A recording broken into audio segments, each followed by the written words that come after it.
안녕하세요. 지난번 수능 당일날 풀이한 영상에 잡음이 너무 많이 삽입되어서 다시 한번 풀이해봤습니다.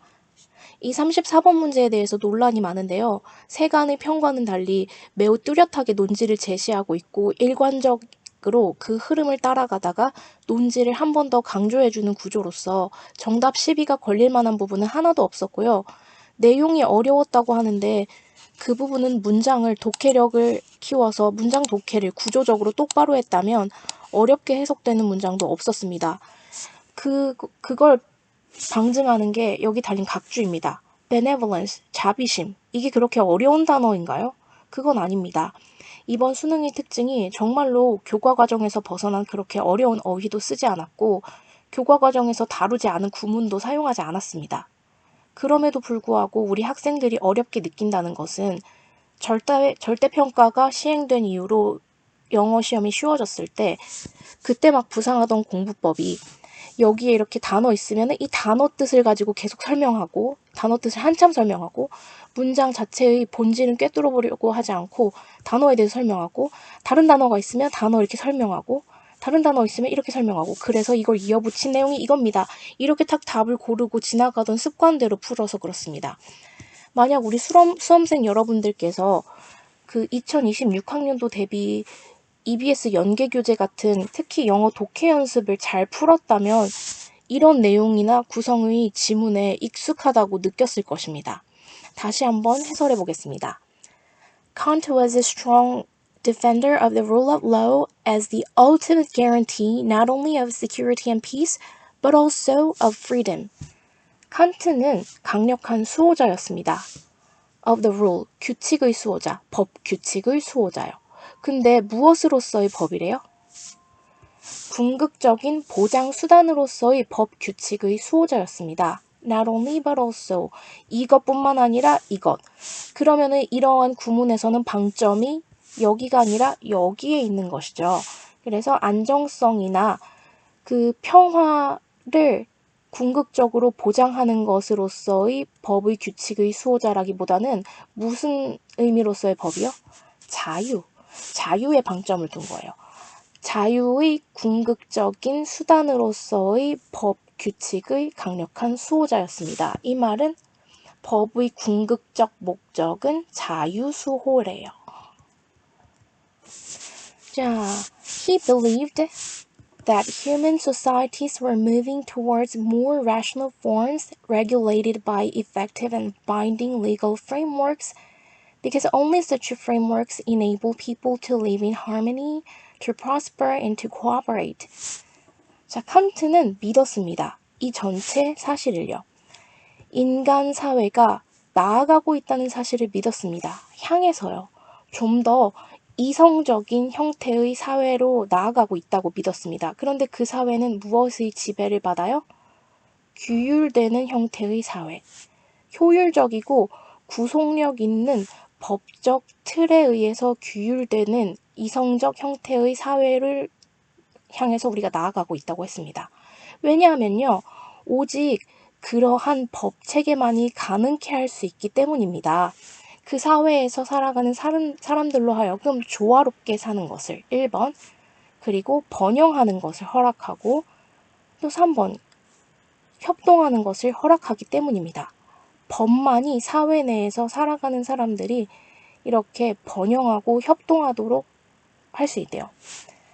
However, his belief in inevitable progress was not based on an optimistic or high-minded view of human nature.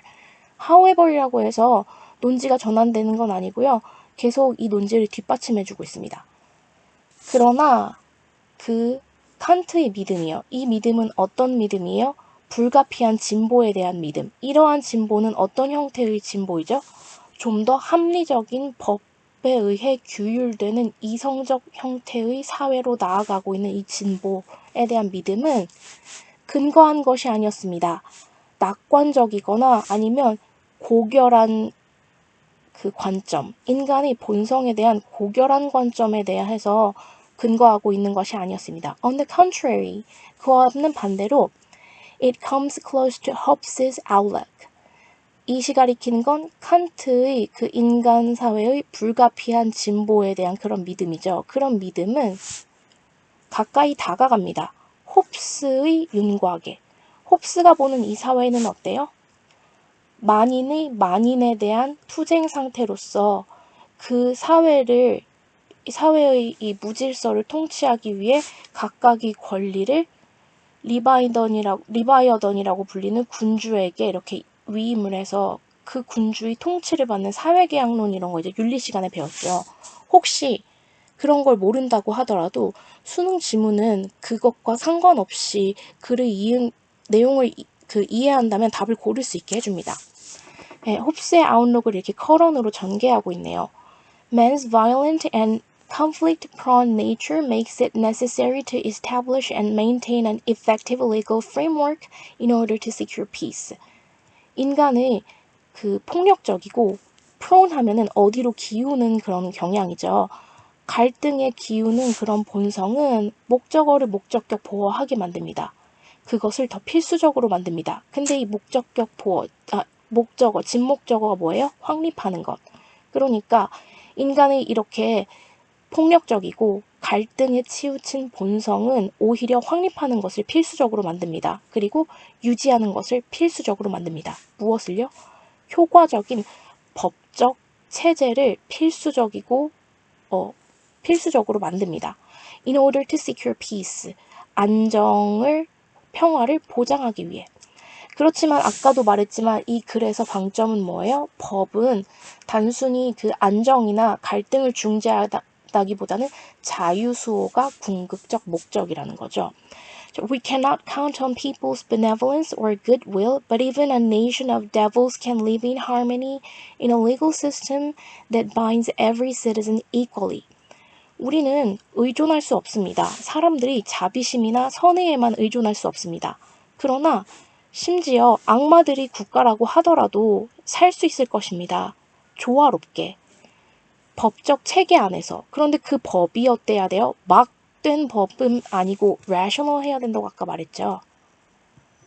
그리고 여기는 effective 해야 된다고도 말했죠. 법 체계 안에서 조화롭게 살아갈 수 있습니다. 어떤 법이냐면요. 구속하는 법이요.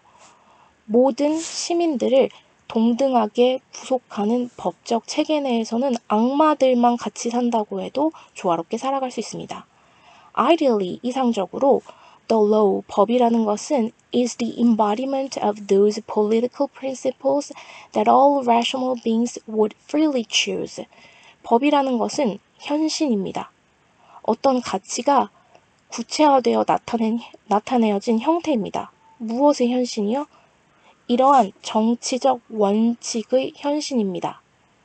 어떤 정치적 원칙이요? 모든 이성적인 인간 개체라면 자유롭게 선택할 만한, 그러니까 합리적인 사람이 선택할 만한 원칙들을 현실로 구체화시켜 놓은 것이 법입니다. If such laws forbid them to do something that they would not rationally choose to do anyway, 만약 이렇게 합리적인 법이 금지한다면요. 누군가가 무언가를 하는 것을 금지한다면요. 근데 어떤 행동이에요? 어쨌든 간에 한 이성적인 개체가 그렇게 할 거라고 선택하지 않을 그런 행동을 금지하는 게 법이라면요. 그럼 법은 이런 것은 될 수 없습니다. 아까도 여기 맨 앞에 나온 논지가 뭐랬어요? 법은 자유수호, 궁극적으로 자유. 그리고 이성적인 개체가 비이성적이고 나쁜 것은 선택하지 않겠죠. 그것만을 금지하는 것이 법이라면 법은 1번 regarded as reasonably confining human liberty. 법은 생각될 수가 없습니다. 합리적으로 제한하는 것으로 생각될 수 없습니다. 인간의 자유를. 법이 지금 합리적으로 인간의 자유를 제한하지 않고 막 폭군처럼 제한하고 있는 그런 내용인가요? 완전 내용과는 정반대되는 내용이죠. 2번. 자, 그렇다면 법이라는 것은 보아질 수가 없습니다. defender, 수호하는 것으로 보아질 수가 없습니다. 사법체계의 강한 수호자로서 법이 보아질 수 없습니다.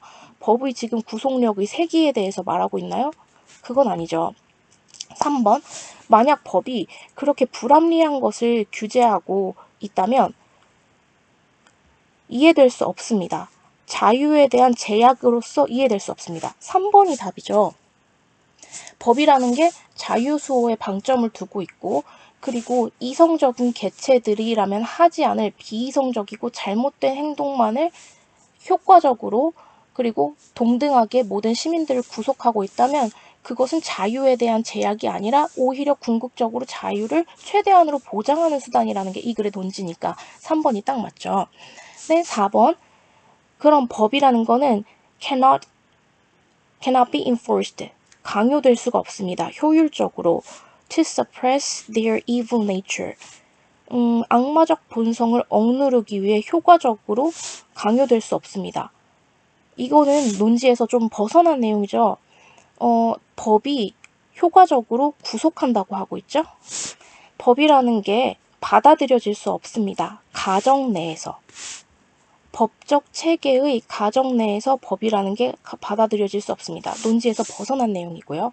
자, 이 글은 앞에서 말했듯이 법이라는 거는 자유를 수호하는 수단에 방점이 두어 있고, 법이라는 것은 오히려 우리를 자유롭게 해주고 조화롭게 살게 해주고 적극적으로 우리의 권리를 이렇게 수동적으로 우리가 법에 의해서 그렇게 눈치 보면서 사는 게 아니라 법이라는 거는 우리가 적극적으로 행동할 수 있는 틀을 만들어주는 오히려 자유를 주는 그런 존재라는 게 이번 글의 논지였습니다.